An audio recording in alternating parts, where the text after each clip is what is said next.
একদিন হযরত মুহাম্মদ সাল্লাল্লাহু আলাইহি ওয়াসাল্লাম হযরত ফাতেমা রাদিয়াল্লাহু তাআলা আনহাকে ডেকে বললেন, হে ফাতেমা, এই মদিনায় এমন একজন কাঠুরিয়ার স্ত্রী থাকে, সে এমন একটি আমল করে যে আমলের কারণে সে তোমার আগে জান্নাতে প্রবেশ করবে।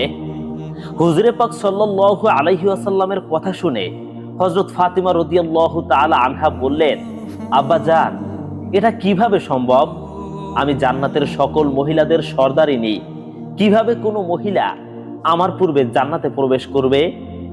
জান্নাতে পূর্বে প্রবেশ করার আকাঙ্ক্ষা সকলেরই তো রয়েছে।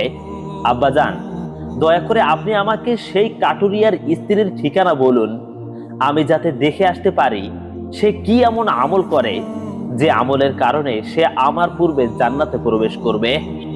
মুহাম্মদ সাল্লাল্লাহু আলাইহি ওয়াসাল্লাম তখন তাকে বললেন, ফাতেমা, আজকে তুমি বাড়ি ফিরে যাও, কিছুদিন পরে আমি তোমাকে ডেকে নেব এবং আমি তোমাকে সেই কাঠুরিয়ার স্ত্রীর ঠিকানা বলে দেব।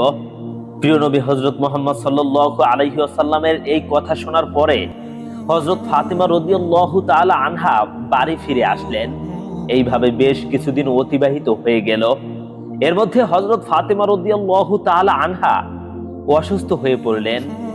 একে তো তিনি অসুস্থ, অন্যদিকে একাধারে 3 দিন তার বাড়িতে কোনো খাবার ছিল না। খাবার না খেয়ে এবং অসুস্থতার কারণে হযরত ফাতেমা রাদিয়াল্লাহু তাআলা আনহা খুবই দুর্বল হয়ে পড়লেন।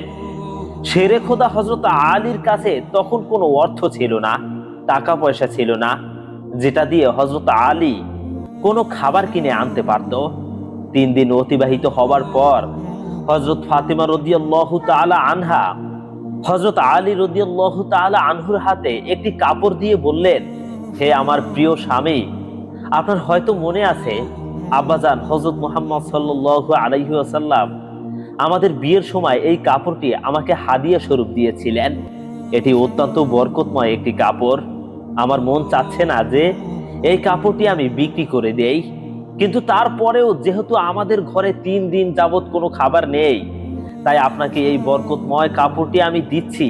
আপনি এটিকে বাজারে বিক্রি করে এর মূল্য দিয়ে আপনি কিছু খাবার কিনে আনুন। হযরত আলী রাদিয়াল্লাহু তাআলা আনহু হযরত ফাতেমা রাদিয়াল্লাহু তাআলা আনহার কাছ থেকে সেই কাপড়টি নিয়ে বিক্রি করার উদ্দেশ্যে বাজারের দিকে রওনা হলো। তিনি কাপড়টি নিয়ে বাজারে পৌঁছালেন এবং সেটি বিক্রি করার জন্য অনেক ক্রেতাকে দেখালেন, কিন্তু কাপড়টি অত্যন্ত পুরানো হওয়ায় সেটি কেনার জন্য কেউ আগ্রহ হচ্ছিল না। এই কারণে হযরত আলী রাদিয়াল্লাহু তাআলা আনহু অত্যন্ত নিরাশ হয়ে পড়লেন।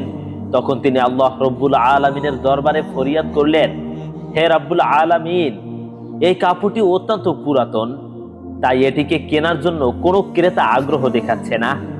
আজ 3 দিন যাবত নবীজি সাল্লাল্লাহু আলাইহি ওয়াসাল্লামের কলিজার টুকরো হযরত ফাতেমা রাদিয়াল্লাহু তাআলা আনহা ও হাসান হোসাইন না খেয়ে আছে।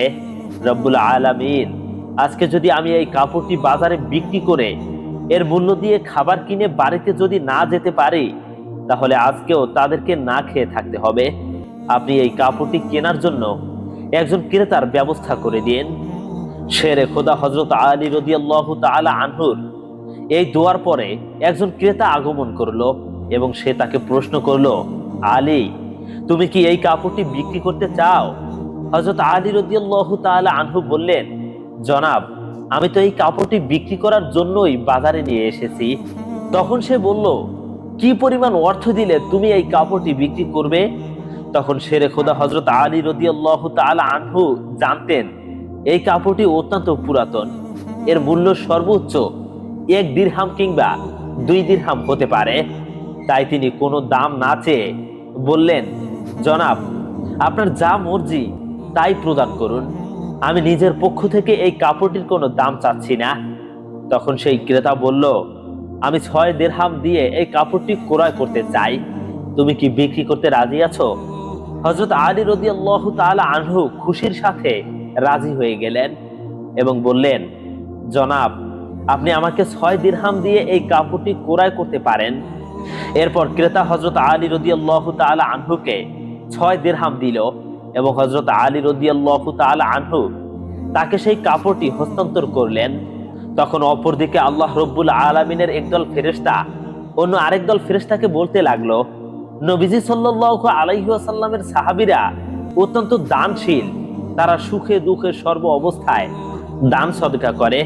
ফেরেশতাদের এই কথা শুনে অপর একদল ফেরেশতা বলল, আল্লাহর নবীর সাহাবীরা দান সদকা করে, এটা ঠিক কথা, কিন্তু তারা সুখে দুঃখে সব সময় দান করে না। তাদের হাতে যদি কিছু থাকে তাহলেই তারা দান করে, এবং তাদের হাতে থাকা জিনিসটার প্রয়োজন যদি তাদের নিজেদের থাকে তখন তারা সেই জিনিসটি দান করে না। টোটাল কথা, ফেরেশতারা আল্লাহর নবীর সাহাবীদেরকে নিয়ে দুই ধরনের কথা বলল। তারা বলল, আসলে সাহাবীরা তখনই দান করে যখন তাদের হাতে থাকা জিনিসটি তাদের প্রয়োজন নেই, এবং তখন দান করে না যখন তাদের হাতে থাকা জিনিসটি তাদের প্রয়োজন। সাহাবীদেরকে নিয়ে এমন মন্তব্য করে বসলো ফেরেশতারা। তখন ফেরেশতাদের এই ঝগড়ার সমাধান করতে আল্লাহ রব্বুল আলামিন তাদেরকে বললেন, হে আমার ফেরেশতা, তোমরা পরস্পরের মধ্যে ঝগড়া না করে এই বিষয়টি পরীক্ষা করার জন্য শেরে খোদা হযরত আলীর কাছে চলে যাও। সে 6 দিরহাম দিয়ে একটি কাপড় বিক্রি করেছে, আর এই 6 দিরহাম তার অত্যন্ত প্রয়োজন। তোমরা আলীর কাছে সেই 6 দিরহাম চেয়ে দেখো সে তোমাদেরকে দেয় কিনা, আর এর মধ্যেই তোমাদের ঝগড়ার সমাধান হয়ে যাবে। তখন আল্লাহ রব্বুল আলামিনের পক্ষ থেকে এই নির্দেশ লাভের পরে একজন ফেরেশতা ফকির বেশে হযরত আলী রাদিয়াল্লাহু তাআলা আনহুর কাছে আগমন করলেন, এবং শেরে খোদা হযরত আলী রাদিয়াল্লাহু তাআলা আনহু সেই 6 দিরহাম দিয়ে খাবার কিনতে যাচ্ছিলেন। ইতিমধ্যে ফকির বেশে সেই ফেরেশতা বললেন, হে আল্লাহর বান্দা, আমি কয়েকদিন যাবত না খেয়ে রয়েছি। দীর্ঘদিন না খেয়ে থাকার কারণে আমার শরীরে সামান্যতম নড়াচড়া করার শক্তি নেই। আমি আল্লাহর ওয়াস্তে তোমার কাছে কিছু ফরিয়াদ করছি, যদি তোমার কাছে কোনো অর্থ থাকে দয়া করে আমাকে সেগুলি দান করো, যাতে সেই অর্থ দিয়ে আমি খাবার কিনতে পারি এবং আমার ক্ষুধার জ্বালা নিবারণ করতে পারি।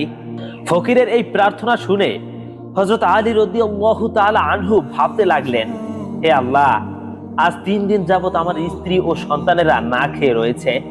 3 দিন পরে আমার স্ত্রী ফাতেমা আমাকে একটি কাপড় বিক্রি করতে দিলেন।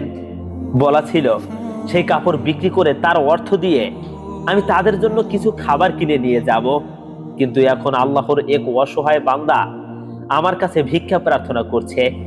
এখন আমি কি করব?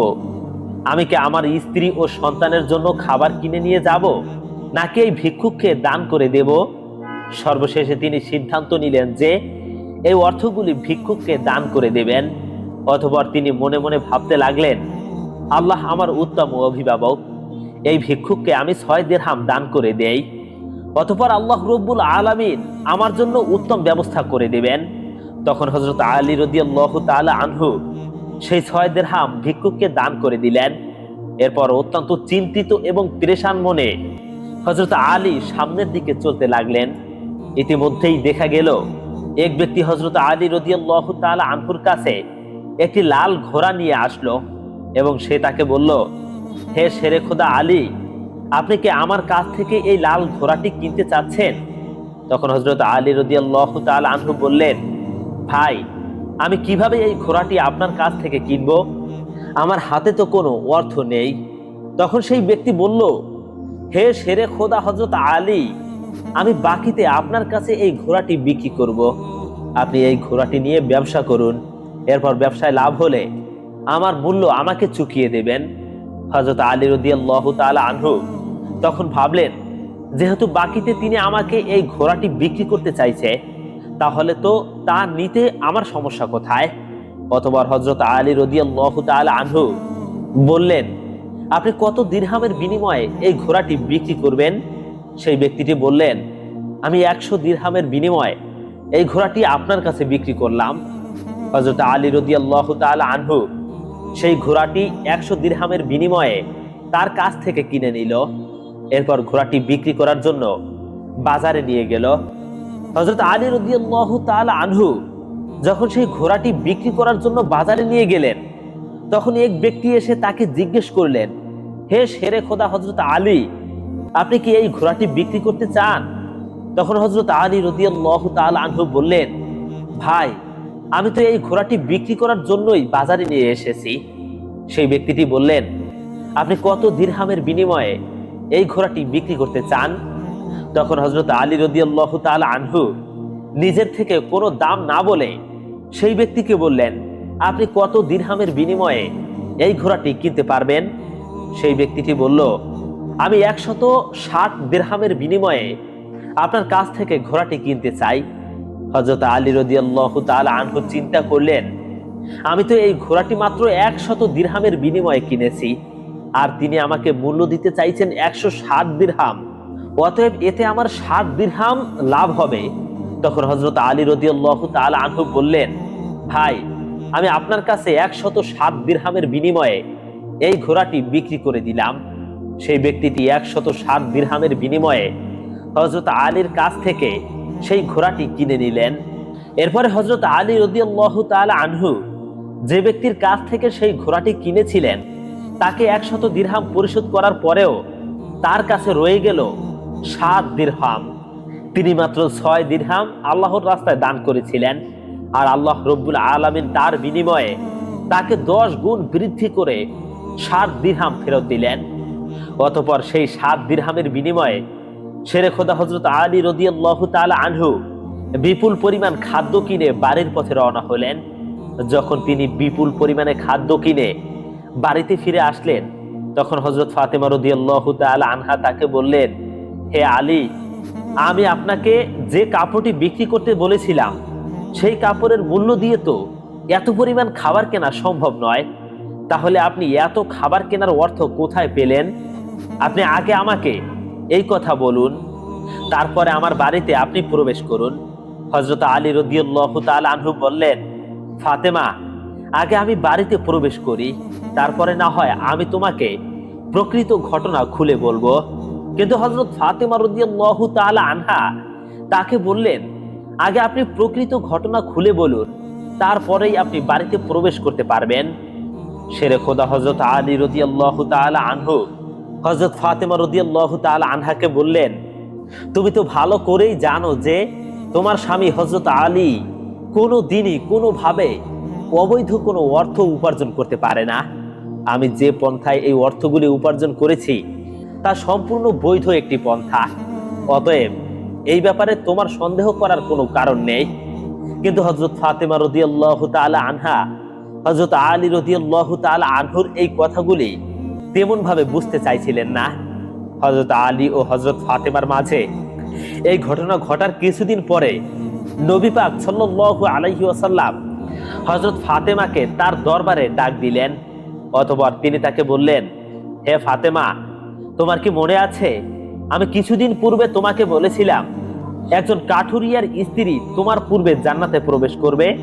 হযরত ফাতেমা রাদিয়াল্লাহু তাআলা আনহা বললেন, আব্বাজান, অবশ্যই আমার মনে আছে, এবং আমি সেই কাঠুরিয়ার স্ত্রীর সঙ্গে সাক্ষাৎ করার জন্য অধীর আগ্রহে ব্যাকুল হয়ে আছি। দয়া করে আপনি আমাকে তার ঠিকানা বলুন, যাতে আমি দেখে আসতে পারি সেই কাঠুরিয়ার স্ত্রী কি এমন আমল করে যার কারণে সে আমার পূর্বে জান্নাতে প্রবেশ করবে। তখন মুহাম্মদ সাল্লাল্লাহু আলাইহি ওয়াসাল্লাম তাকে বললেন, হে ফাতেমা, কোন এক নির্জন জঙ্গলের মাঝে সেই কাঠুরিয়া ও তার স্ত্রী বসবাস করে, তুমি যাও তার সঙ্গে সাক্ষাৎ করে এসো। তখন রাসূল সাল্লাল্লাহু আলাইহি ওয়াসাল্লামের কাছ থেকে সেই কাঠুরিয়ার স্ত্রীর ঠিকানা পেয়ে হযরত ফাতেমা রাদিয়াল্লাহু তাআলা আনহা তার সাথে সাক্ষাৎ করার জন্য রওনা হলেন। যখন তিনি কাঠুরিয়ার বাড়িতে এসে পৌঁছালেন, তখন হযরত ফাতেমা রাদিয়াল্লাহু তাআলা আনহা সালাম দিয়ে বললেন, বাড়িতে কি কেউ আছেন? আমি নবীর মেয়ে হযরত ফাতেমা বলছি, আমি কি বাড়ির ভেতরে আসতে পারি? বাড়ির ভেতর থেকে তখন আওয়াজ আসলো, আমি পরম সৌভাগ্যবান যে আমার বাড়িতে নবীর মেয়ে হযরত ফাতেমা রাদিয়াল্লাহু তাআলা আনহা আগমন করেছেন। হে আল্লাহর নবীর মেয়ে, আপনি বলুন কেন আমার বাড়িতে আপনি আগমন করেছেন? তখন হযরত ফাতেমা রাদিয়াল্লাহু তাআলা আনহা বললেন, আমি আপনার সাথে দেখা করতে চাই, দয়া করে আমাকে ভিতরে আসতে দিন। তখন কাঠুরিয়ার স্ত্রী বলল, হে আল্লাহর নবীর মেয়ে, যে জান্নাতের সর্দারিনী, আপনার সাথে দেখা করার একটা ইচ্ছা ও আগ্রহ আমার মনেও রয়েছে, কিন্তু তারপরেও আমি আপনাকে ঘরে আসার অনুমতি দিতে পারি না, কেননা এটি আমার স্বামীর ঘর, আর আমি আমার স্বামীকে না বলে কোনো মানুষকেই ঘরে ঢোকার অনুমতি দিতে পারি না। দয়া করে আপনি আগামী কালকে আসবেন।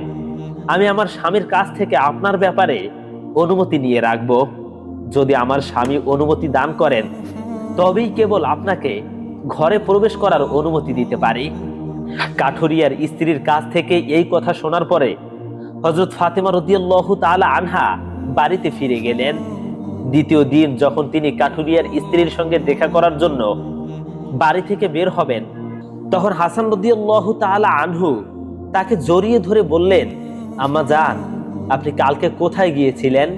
আপনাকে আমি খুঁজে পাচ্ছিলাম না। আম্মা জান, আপনি যেখানে যাচ্ছেন দয়া করে আমাকেও আপনার সাথে নিন।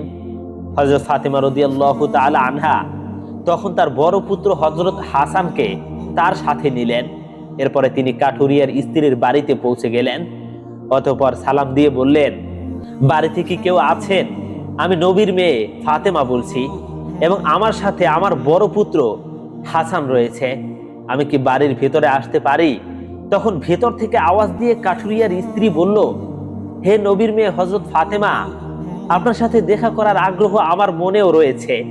গতকালকে আমার স্বামীর কাছ থেকে আপনার ব্যাপারে অনুমতি নিয়েছিলাম, কিন্তু আপনার সাথে আপনার যে বড় পুত্র হাসানকে নিয়ে এসেছেন তার ব্যাপারে আমার স্বামীর কাছ থেকে অনুমতি গ্রহণ করিনি। এই কারণে আমি আপনাকে ঘরে প্রবেশ করার অনুমতি দিতে পারি, কিন্তু আপনার পুত্র হাসানকে অনুমতি দিতে পারি না। দয়া করে আপনি আগামীকাল আসবেন। আপনার পুত্র হাসানের ব্যাপারে আমার স্বামীর কাছ থেকে অনুমতি নিয়ে রাখবো। কাঠুরিয়ার স্ত্রীর কাছ থেকে এই কথা শোনার পর হযরত ফাতেমা রাদিয়াল্লাহু তাআলা আনহা আবারও বাড়ি ফিরে গেলেন। পরের দিন আবারও তিনি যখন কাঠুরিয়ার স্ত্রীর সঙ্গে দেখা করার জন্য রওনা করবেন, তখন তার ছোট ছেলে হযরত হোসাইন রাদিয়াল্লাহু তাআলা আনহু তাকে জড়িয়ে ধরে বললেন, আম্মা জান, আপনি 2 দিন ধরে কোথাও যাচ্ছেন, আমি আপনাকে খুঁজে পাচ্ছি না। আজকে আপনি আমাকেও সঙ্গে নিয়ে যান। হযরত ফাতেমা রাদিয়াল্লাহু তাআলা আনহা তখন 2 পুত্র হযরত হাসান ও হোসাইনকে সঙ্গে নিয়ে আবারও সেই কাঠুরিয়ার বাড়িতে গেলেন। বাইরে থেকে তিনি সালাম দিয়ে বললেন, বাড়িতে কি কেউ আছেন? আমি নবীর মেয়ে ফাতেমা বলছি এবং আমার সাথে আমার 2 পুত্র হাসান এবং হোসাইন রয়েছে। তখন বাড়ির ভেতর থেকে কাঠুরিয়ার স্ত্রী আওয়াজ দিয়ে বললেন, হে নবীর মেয়ে ফাতেমা, আপনার সঙ্গে দেখা করার আগ্রহ ও আকাঙ্ক্ষা আমার মনের মধ্যে রয়েছে। গতকালকে আপনার ব্যাপারে এবং আপনার বড় ছেলে হাসানের ব্যাপারে আমার স্বামীর কাছ থেকে অনুমতি নিয়েছি, কিন্তু আপনার ছোট ছেলে হোসাইনের ব্যাপারে আমার স্বামীর কাছ থেকে কোনো অনুমতি গ্রহণ করিনি। দয়া করে আজকেও আপনি ফিরে যান এবং আগামীকালকে আপনি আসবেন। আগামীকালকে আপনাদের 3 জনের ব্যাপারেই আমি অনুমতি গ্রহণ করে রাখব। কাঠুরিয়ার স্ত্রীর এই কথা শোনার পর হযরত ফাতেমা রাদিয়াল্লাহু তাআলা আনহা আবারও বাড়িতে ফিরে এলেন। পরের দিন ফাতেমা রাদিয়াল্লাহু তাআলা আনহা আবারও সেই কাঠুরিয়ার স্ত্রীর বাড়িতে আসলেন। তখন সেই কাঠুরিয়ার স্ত্রী তাকে ঘরে প্রবেশ করার অনুমতি দিল। তখন হযরত ফাতেমা রাদিয়াল্লাহু তাআলা আনহা ঘরে প্রবেশ করে দেখলো কাঠুরিয়ার স্ত্রী বসে আছে আর তার সঙ্গে রাখা আছে একটি লাঠি, একটি মোটা দড়ি আর একটি পাত্রে পানি। এগুলি দেখে হযরত ফাতেমা রাদিয়াল্লাহু তাআলা আনহা তাকে জিজ্ঞেস করলেন, আপনি এগুলি নিয়ে বসে আছেন কেন? তখন কাঠুরিয়ার স্ত্রী বলল, সারাদিন পরিশ্রম করার পরে যখন আমার স্বামী বাড়িতে ফিরবে তখন হয়তো তার ওযু করার প্রয়োজন হবে অথবা তার পানি পান করার প্রয়োজন হবে। আমি চাই না আমার ক্লান্ত স্বামী পানির জন্য সামান্যতম কষ্ট পাক, যাতে পানির প্রয়োজন হবার সাথে সাথেই আমি তার কাছে পানি পৌঁছে দিতে পারি।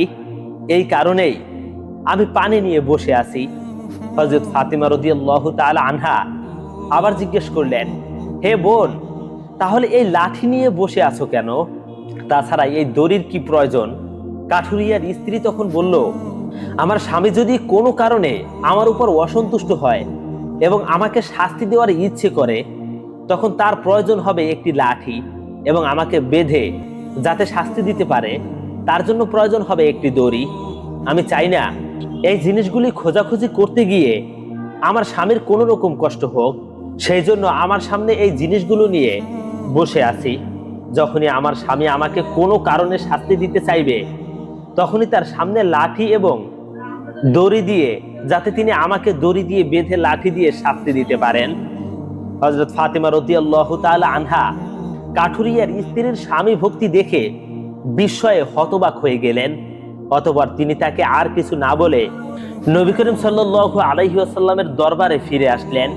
রাসূল সাল্লাল্লাহু আলাইহি ওয়াসাল্লাম ফাতেমাকে বললেন, ফাতেমা, তুমি কি সেই কাঠুরিয়ার স্ত্রীর সাথে দেখা করে এসেছো? হযরত ফাতেমা রাদিয়াল্লাহু তাআলা আনহা বললেন, আব্বাজান, হ্যাঁ, আমি তার সাথে দেখা করে এসেছি।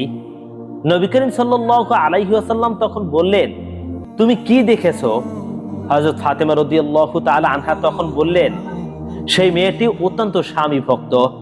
তখন মুহাম্মদ সাল্লাল্লাহু আলাইহি ওয়াসাল্লাম বললেন, ফাতেমা, তার কাছ থেকে তোমার শেখার অনেক কিছু রয়েছে।